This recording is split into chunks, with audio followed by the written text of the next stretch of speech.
and welcome back to the Meet the Eatmons Endangered Species podcast. We're your hosts, Curtis and Spring Eatman, and we're very excited to be here with you all today. Yes, we are. In this podcast, we like to inspire, uplift, and spotlight families, individuals, people that we think are doing something special in the world. And so today, what we're going to talk about is a very important, I think more relevant than ever topic today, which is... We're going to talk about redefining love. Because, there's a lot of perspectives when it comes to love, but one of the biggest things today is this word. What's the word called specifically? Polyamory. Polyamory. Okay, so we're going to be talking about polyamory and a non-monogamy. Can that really work? So I'm interested. We're going to see if it can work, right? So if you believe also in strong values, and you believe that anyone can benefit from any of the content we have previously or even this one, please share it as well and follow the socials if you haven't already. But, I really want to define today's topic, the definitions that we're going to really be breaking down today. So the first one was polyamory, right?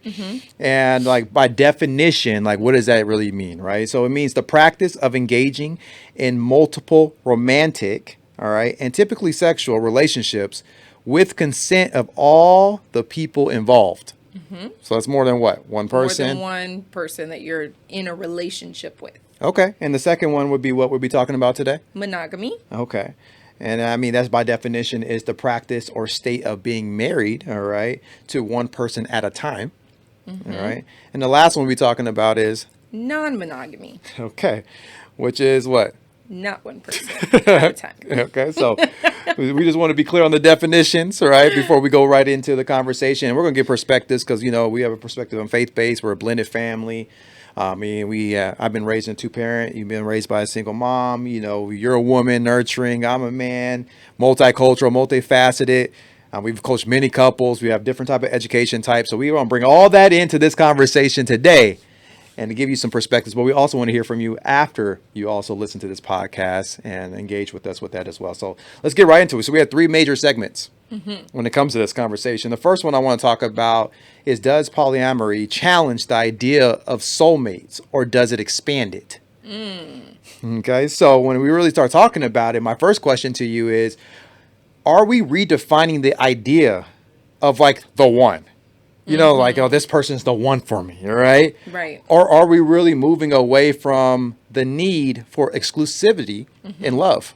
What's your thought on that? Ooh, that's a weighted question. Isn't it? Yeah. Today, is it being redefined and expanded? Yes. I think that people are definitely a lot more open to the fact that there's not just the one, that there might be the two or the three or the whatever, right? Okay. So I think that by today's standards, is it being redefined? Yes. But the question is, should it be? Oh. Should it be redefined? And to me, that answer is no. Okay. I think that people are so open and love love is just whatever everyone can love and all of these different things. Right. But to me, I think that God created monogamy. He created relationship for it to be between two people.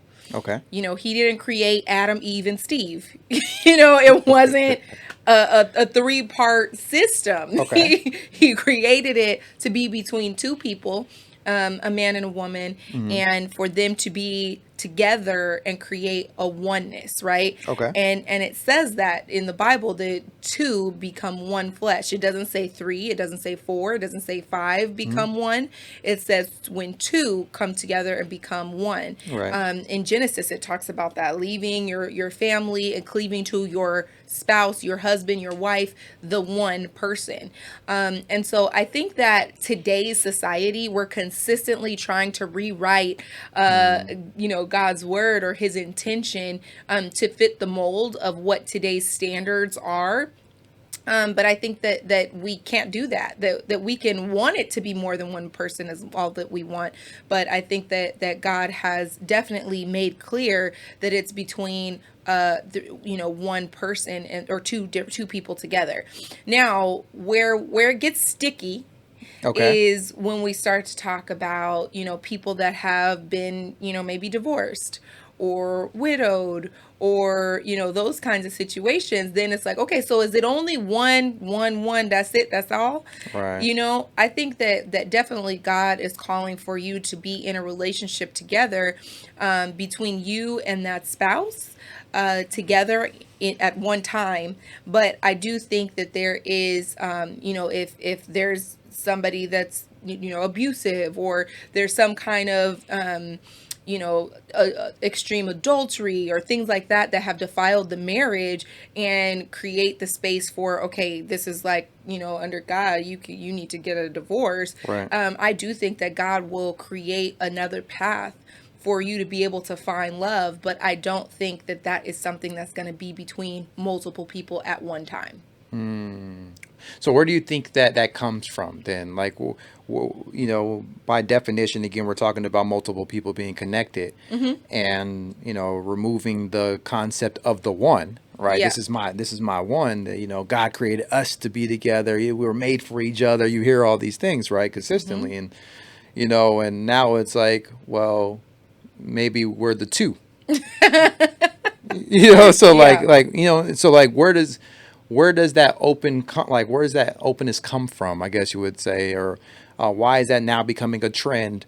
Why are we even talking about here today? I mean, obviously it's big enough for us to have this conversation, or we wouldn't be having a conversation. So those that are either a monogamous relationship, non-monogamous, or what we're talking about currently right now, what would your thoughts be on, like, why are we even entering into that space? Yeah, I think that today, our appetite for lust and greed and gluttony is just ever expanding. Okay. I think that we just are so greedy as people today that we just want more and more and more, and nothing is enough. And so I think that people try to rewrite, or take God's pen, and rewrite His hand, because we want it to fit what our needs are, or what our wants are. And I think that sometimes in relationship, things get tough, and it's easy to say, well, you satisfy me sexually, but Okay. I need somebody else emotionally. Or you satisfy me emotionally, but I need something else sexually. Good point. Right? Instead of working together on what you have. But here's the gotcha, is because the thing is that a lot of people, they look for God to bless their mess. Right? It's like, did God put you with this person to begin with, or did you put yourself with that person? And then now you're like, well, see, God, I'm with this one person, but they're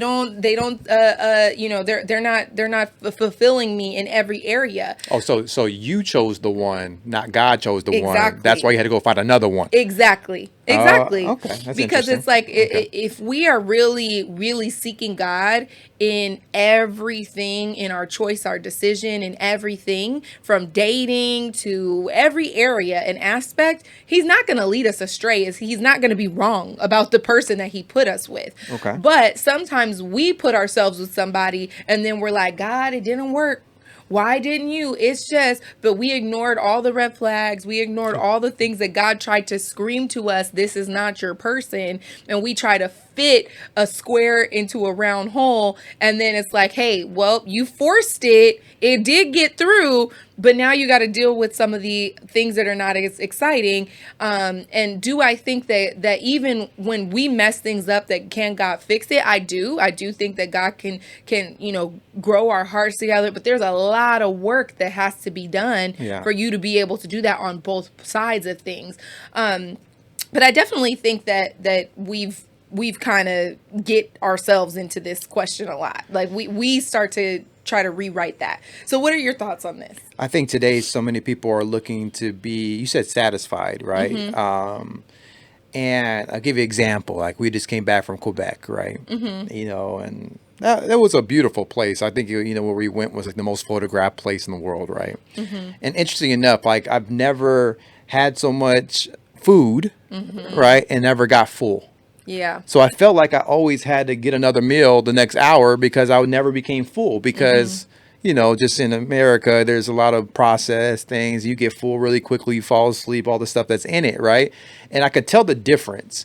And so my point of bringing that up is that when we were in Quebec, I was never satisfied because I was looking for what I used to get here in America, which is I'm not full. Like, I wasn't. Tight Yeah, stomach, like tight stomach. I need to tired. almost go to sleep, like type of deal. Like, and that wasn't happening. So I kept Wanting wanting more, right? And so I'm eating 10 times a day. Over here versus in America, I'm only going to eat 3, right? Because I'm getting full after that. And I think today so many people are looking to be satisfied, like what you just mentioned, emotionally, sexually, and many other opportunities as well, that their stimulation, the vibration they're trying to get satisfied from is not being hit.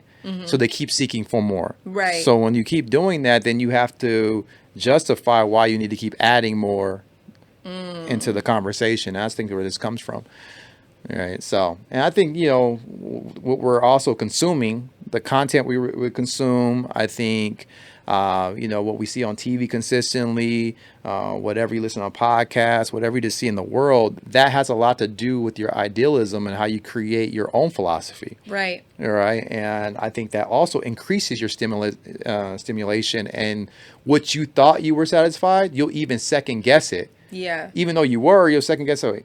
Like, have you ever watched a commercial and you say, well, I'm already full, but then you watch a new commercial with all this new steak and all this different stuff. I remember we went to STK. We already ate. I'm full, but they kept showing on the screen the steak, the lobster, and all that. I was like, I'm full, but you know what? I want to order that just for later. Good. That looks good, right? And so I think today, with all the information we consume, it kind of makes us second guess even what we believe in. Yeah. Even where we're at, it's like, am I even satisfied with the one, or do I need to add another? Right. And things like that. So I think today you have to be very clear what you believe in. So absolutely. Yeah. Absolutely. So when we talk about, obviously we're talking about spirituality and religious views on this point too, of course. But what do you think, and how do you think those spiritual and religious views really impact this subject on marriage in this conversation? I think it has a lot to do with how you view it, because your perspective is driven from those religious views or those spiritual views, if that's what you want that foundation to be. Right. Now, if it's not that, then you're coming from however you feel, or where your experience is, or any principles that you may have heard of before that you said, you know what, I'm going to now use this as doctrine. Right. Right. So when it comes to spiritual religious views, when it comes to this, that you have a source. You have like, for example, you're talking about the Bible, right? So that could be the source that you're using as the law, where you're coming up from your doctrines or your perspectives. When you don't have a source, you don't have a foundation, then everything is coming from feelings. Yeah. Right? Everything's coming from how do we feel, and we'll go make up something new today that, again, is justified or feels good or is comfortable in today's modern world. Right. And that can get very, tricky, because, again, the rules that were created back then, that was a different world than it is today too. So that can be, another controversial type of conversation. But I think it definitely has influence. 100% has influence, depending on, again, what you believe is the truth. Yeah. So absolutely. Ultimately. So. And in 1 Corinthians, it talks about how you should, to avoid having sexual immorality with other people, that you should, find a wife or find a husband, that there should be one to each, and that you should not deny each other. Right. And so it's so important for that, like, biblically based. It's talking about how, for you not to get tempted, with other people and all the other things, to have that one person that is for you. So while we're on this topic, I have a question, because so maybe somebody's saying, okay, but we're not polyamorous. We're not in a situation where we're looking to have a third person or a fourth person be married together with us. Okay. It's just me and you, right? I am committed 100% to you. We're married, but we like to fulfill a fantasy every now and then. We like to have a threesome every now and then. It's no big deal. We're committed to each other, but it's just fun. It's just a little fun to add to our relationship. What do you think about that? what I think and how I operate are two different things. All right. So, how do I think about it? Whatever you decide to do with your relationship, if that's more power to you. Now, my perspective on how we operate, I'm too jealous for that. Number one, I don't share. I'm not interested in sharing for things that are mine. I'll share with you, just me and you, but adding a new, what I can see it happening, what I can see happening is, I can't see that being ultimately good for us long term. Right. Because once you enter, I think it's a gateway. Yep. They call it gateway drug, right? So I think it's a gateway to other things, because now once you open that door, then you're always going to need, like, what's next? It's kind of like you talked about that appetite. Yeah, your appetite's going to consistently keep increasing for something new, something new, something new, because now you got to reach to a new vibration, all right? So especially when you start talking about sexual, all right? So you got to be... like we always talk about it, different things. Like, okay, should we bring different things into our room? If I do that, then I'm no longer going to only want you, right? I might want those things, right? And then that can get slippery slope, right? And so you got to be very clear on that. I think you, as a relationship, I think you just need to be, you have to have clarity on, like, what do we stand for? Number one, what's our belief system? Number two, what are we open to and what are we not? And what could the consequences be if we do bring that in? Yeah. So I think there's pros and cons in everything. What's the pros? We're going to have a lot of fun real quick. What's the long-term, consequence? You know what? I might feel some type of way if I saw you being pleased by someone else more than I'm pleasing you. That can be an issue. Yeah. That, so you got to be very, very careful on both of those, in my opinion. Yeah, I feel like I've never seen it work. And it's just really because it's not the way that marriage was created or designed to be. It's designed to be between, like, a sacred place, like between a husband and a wife. Yeah, as a covenant. And it's so funny because I've seen that as the kiss of death so often when you see couples who they're just having fun and then they enter this into their relationship, and then, like you said, that door becomes open and now I don't want you, or I'm excited to be around with someone else, or there's jealousy that enters because one spouse sees the other one enjoying a little too much with the other person or whatever. I remember I was like so excited for who was it, Shumpert, Tiana Taylor and Iman, and I just thought they were the greatest, cutest relationship. And I heard them say that in an interview one time, and I said, the kiss of death, this isn't gonna last. And not too long, it doesn't last, because that's not what marriage is created for. Not at all. Right? It's not created for that. And so we've seen this with the what do they call it? The Secret Lives of Mormon Housewives or whatever.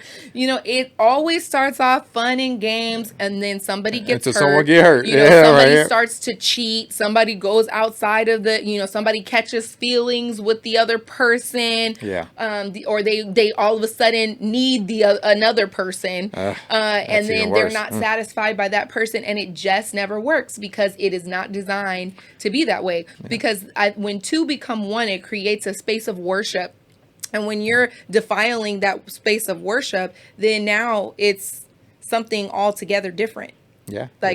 So wasn't its original intention. Exactly. Right? So if you're listening, what are some action steps you can take, when it comes to this conversation? I think number one, you as a couple need to clarify your beliefs. Yes. Right. Reflect on, what do you believe in a soulmate? Like, do you believe in commitment, to one, if that's something you're definitely interested in? And I think number two is discuss with your partner consistently on how you're feeling. Yeah. I think the communication part is the big issue, but also seek guidance.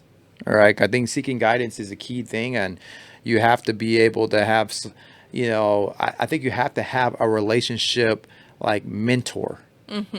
Right. The same way you should have a spiritual mentor. If you run a business, you better have a business coach. If you're playing sports, you better have a coach that's going to be able to see your blind spots consistently. Ultimately, if you want to switch places with them, if they have the lifestyle that you want, they have the relationship you want, you need that for that accountability.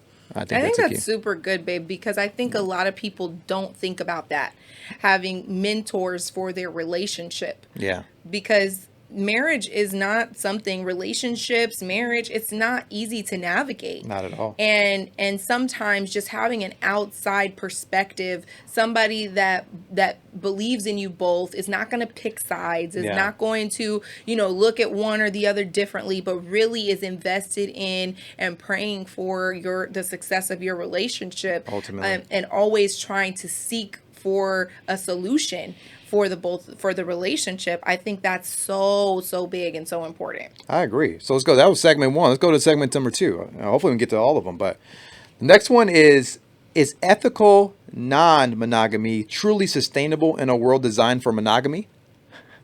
I don't even know what that means. What is ethical non-monogamy? How can it be ethical and non-monogamous? I don't get it. Well, let me get a deeper question then. So does our society's emphasis on traditional marriage, okay, make it harder for non-monogamous relationships to succeed ultimately? Yeah, and it should. I think it should. Like, you're not just be out here being the player from the Himalayas Hey, and yeah. thinking like, it's just so interesting because we went to this huge party that they Yes. have here in Dallas. We went to this huge event that happens here every year, and it was just so interesting when people were drinking and you start to see the dynamics of people's marriages, and it's like you're real friendly. That's your wife, but you're real friendly. Yeah. And she don't seem to mind. Okay, y'all got to understanding, I guess. Or the people just being so bold. Like, literally a couple came up to us like, "Hey, are you guys open?" I said, "Open to what?" Never mind. Never mind. We're open to revenue. Yeah, we're It's open to just revenue. very Yeah. interesting how people are today just so open to the idea of not being in a monogamous marriage, because it just means that people are not fulfilled and they're not Yeah. working on their relationship. They Yeah. rather look elsewhere. And I do think that there should be more pressures, like healthy pressures, to help people work on what they got instead of always having a wandering eye in every situation. Do you think that like the challenge, so obviously there's challenges in polyamory, right? Yeah. It's a lot to overcome, like stigmas, legal limitations, all these different things. So let's say somebody does choose to become a polyamorous relationship. Okay. Is it something that is sustainable in today's world? I don't know if it's sustainable. I think for the short term, obviously you could accomplish it. But ultimately, based on, again, you're talking about ethical and just the way our society works at the moment. In today's world, I think it's going to be very difficult for you to consistently be satisfied in that scenario. Yeah. To To me, I just feel like once we start going into that, it's like, okay, so marriage is supposed to be between two people. Now let's fight to get it between 3 and 4. Okay. Yeah. So then now it's between 10. What's there ain't no relationship at this point. It's like it's not committed anymore. But It's, now you can go to different, it says, okay, not just only gender switch up, but you can also go to now different species switch up. exactly. But So see, this is what happens when people start to rewrite original. the original word and intention, is that it's just anything goes now. Anything goes now. Everything is up for discussion, and it's all a slippery slope, right? Oh, yeah. So how do couples handle jealousy in relationships when they do have multiple partner situations? I think we kind of spoke on it. I don't know if you can handle jealousy on that. I Yeah. mean, if you truly are in love with somebody, like truly intimate in love with somebody, and then watch them with someone else, I don't know hard. how that works. Yeah. If I only have eyes for you, it's kind of difficult to be okay with you having eyes for someone else and then come back to you and You know, some people can deal with that for a season, and some people can make that their truth and become their normal. But ultimately, this is why the relationship was they're not satisfied in the first place. Yeah. Because that's like me putting energies in two different things. I only have 100% energy. So if I'm putting 50% into you and then I'm putting 50% into the next one, then I'm only giving you 50% of me. I can't give 100% of myself to you and 100% of myself to someone else at the same point. Right. You know, so my energies are split. And this is why multitasking never works for anybody. So if multitasking doesn't work, we're not even built as humans. You could do research on this to multitask. How we're going to be in multi-relationship and then expect the Well, I other think you person to can be fulfilled. multitask, but you just can't be in different mindsets at one time. Well, research I've done is you don't ever multitask. You just switch the other. That's true. Very true. You know, so you're never doing basically two things at once, because if you do it, you can't serve two masters. You're always Yeah, that's giving true. one your full attention. So if I'm giving you my full attention, that means someone's being left behind, even though I'm committed to both of you. So that can definitely bring some issues, you Yeah. know, when you're talking about focus, you know, long term. But this is a very interesting conversation, man. What do you think? Like, you know, do you think it can work? Do you think a non-monogamous relationship can work? I would love to hear your comments on this, especially in today's Or the relationships where it's like there's somebody who's monogamous, but then they expect the other person not to, or one gets to be non-monogamous, but the other one needs to be monogamous. Oh, We see this with a what's his name? He has all the kids with all the people. all the kids with all the people. Y'all know what I'm talking about. You play sports? Nick Oh, Cannon. Nick Cannon. Yes, Nick Cannon. Because he's a non-monogamous person, but his partners are expected to be monogamous. Interesting. Right? So he has multiple relationships, multiple children with all these different women, but he takes care of them. He's supposed to be their. So Yeah. that's more like polygamy, really, I think, for him. But I think that I think he made his own rules on that one. yeah, exactly. But long story short, it don't work. Okay, so get it together. Figure out go to the little child inside of you and figure out where that baby was hurt. Oh man. And why you feel like you need all these people around you. And no, but in all honesty, there's a lot of research that shows that this kind of relationship is just a struggle. There's always jealousy that comes in. There's Yeah. always problems, struggles. Long-term relationships never work, or there is resentment by one party, but they just tolerate it based off of circumstances or what have you.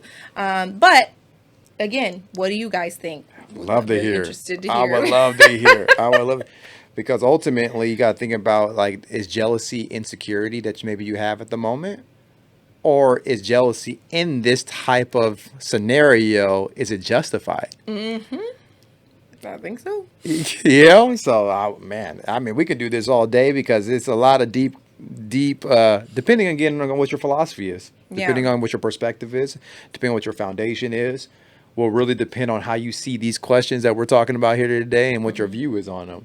But regardless of whatever that may be, wherever you're at, and there's resources. I promise you, there's resources that can help you close the gap to where you actually truly want to be. So I think, again, a couple or even an individual, if you're single at the point of time right now, you have to define and say, okay, what do I ultimately want? Yeah. Like, what's my vision? And then again, look for those resources that can help you close that gap to be able to accomplish that. That's what be my biggest thing. So Yeah, figure out what your family values are, your style, Yeah. your leadership style, whatever it is that you want. But, whether monogamous, polyamorous, whatever it is that, communication is going to be important, right? It's I think that's gonna be number one in this for sure. Yes, and also the willingness to work and to grow together is very, very important. And so, we're as we're wrapping up here today, we're obviously, our stance, which we think monogamy is the way. But, today's episode, we just want you to remember that, in this crazy world that's constantly changing and we are looking to help and really influx more of the strong values and principles of families that help, and those values and principles that help create leaders and and create what we like to call that endangered species. So Yeah. whatever it is that's inside of you, that's shining, that is just looking so much to be cultivated and brought out, just remember that it's not only important for you to garner those things, but it's also vital for your survival. So thank you for joining us today, and we hope to see you again soon.